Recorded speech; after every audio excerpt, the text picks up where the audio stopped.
Morning and welcome to a new blog. আমরা যে spiritual এনজিওটার সাথে যুক্ত তার একটা স্পেশাল মিটিং রয়েছে আজকে, তাই সকাল সকাল আমি চলে এসেছি আমাদের এনজিওর কালচারাল সেন্টারে। এবং সকালবেলা কি সুন্দর দেখতে লাগে, জাস্ট দেখো, মানে পুরো লবি এরিয়াটা এত সুন্দর দেখতে লাগে।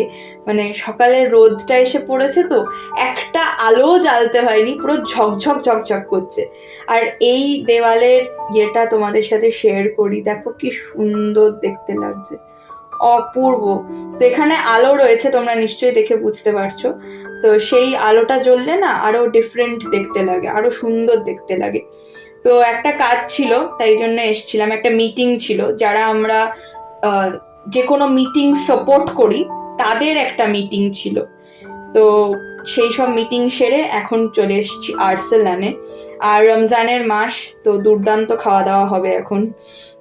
আমরা বেশ কয়েকজন মিলে এসেছি এবং খুব আনন্দ করে খাওয়া দাওয়া করব।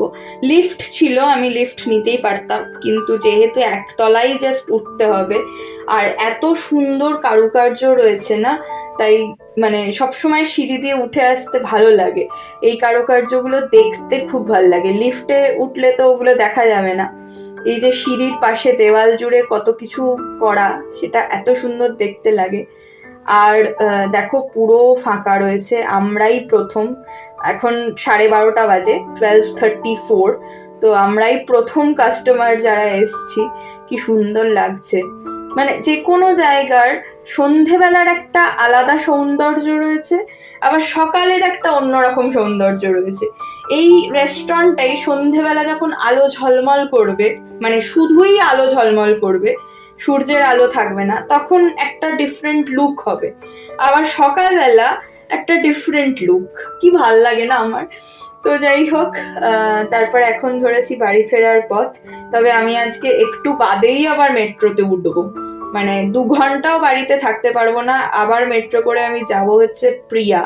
আমার আজকে একটা সিনেমা দেখার কথা রয়েছে, তো সেখানে যাব। তো এখন তাড়াতাড়ি করে বাড়ি যাই। একদিক দিয়ে ভালোই হয়েছে যে আমি খেয়ে দিয়ে তারপরে বাড়ি গেছিলাম, না হলে না বাড়ি গিয়ে খাওয়া দাওয়া করে স্নান করে দেরি হয়ে যেত। যেহেতু সকাল সকাল মিটিংটা ছিল, তাই জন্য আমি স্নান করেও বেরোতে পারিনি। তো বাড়ি গিয়ে জাস্ট স্নানটা করেই আবার চলে এসেছি। আর কোথায় ঢুকে পড়েছি সেটা তো তোমরা ডেফিনেটলি বুঝতেই পারছো।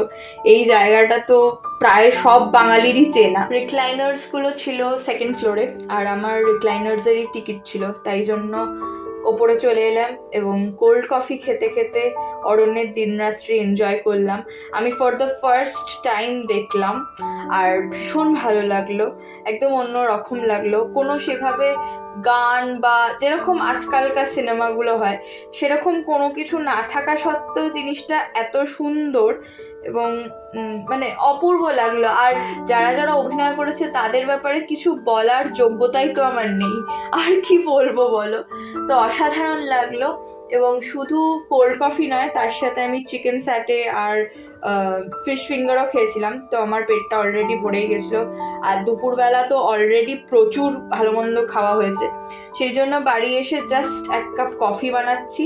আর বাড়িতে কেউ নেই, মা বাবা গেছে মামা বাড়িতে। তো এখন বাড়িতে আমি একা বসে বসে কফিটা এনজয় করবো, ব্যাস দ্যাটস অল। আর কিচ্ছু করার নেই। আমি এরপরে হয়তো ম্যামের আরেকটা বই খুলে বসবো। তোমরা তো জানো যে রামধনু জীবন আমার পড়ে শেষ করা হয়ে গেছে, তাই জন্য আরেকটা বই, মানে আরও 2টো বই রয়েছে যে 2টো পড়া হয়নি, তো আরেকটা বই খুলে বসবো। আর দিনটা এভাবেই শেষ করছি। দেখা হবে তোমাদের সাথে আরেকটা নতুন ব্লগে। টিল দেন টাটা, সবাই খুব ভালো থেকো, সুস্থ থেকো, সাবধানে থেকো। আর কারা কারা আমার মতন কফি অ্যাডিক্টস রয়েছো তারা অবশ্যই কমেন্ট সেকশনে একবার হাই বলো অ্যাটলিস্ট। আর এরকম মাগ, সিগনেচার মাগ কারা কালেক্ট করতে পছন্দ করো সেটাও আমাকে জানাতে ভুলো না।